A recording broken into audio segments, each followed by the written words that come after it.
Sa Dagupan City, nanlulumo ang isang lolo na balut vendor matapos siyang bayaran ng customer ng play money.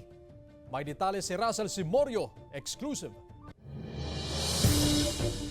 Labis ang panlulumo ng 72 anyos na lolo na si Sunny Soriano matapos siyang bayaran ng play money ng isang customer na bumili ng kanyang panindang balut.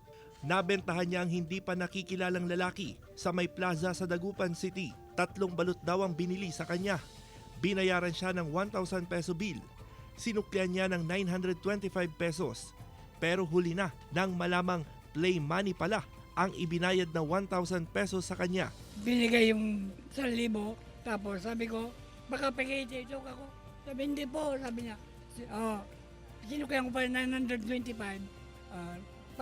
Pag malilimit ako kinabukasan, pinbigay ko sa pamangking ko, piki pala. Masakit para kay Lolo Sunny ang nangyari, lalo't mag-isa niyang itinataguyod ang 8 anak at bahagi ng kinikita sa pagtitinda ng balut. Ipinambibili niya ng kanyang gamot. Manginain din ako talaga. Wala na akong magagawa.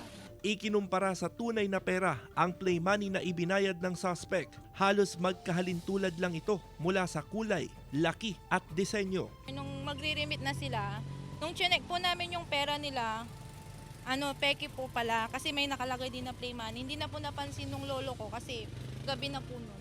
Ayon sa pulisya, posibleng punterya ng mga kawatan ang mga senior citizen. Kung may mga kahinahinala na nakikita ka na malapit sa iyo, huwag ka nang magkatubili na gawin pumunta ka agad sa ating impilan. Kasama si Daryl Peralta, Russell Simorio, One North Central Luzon.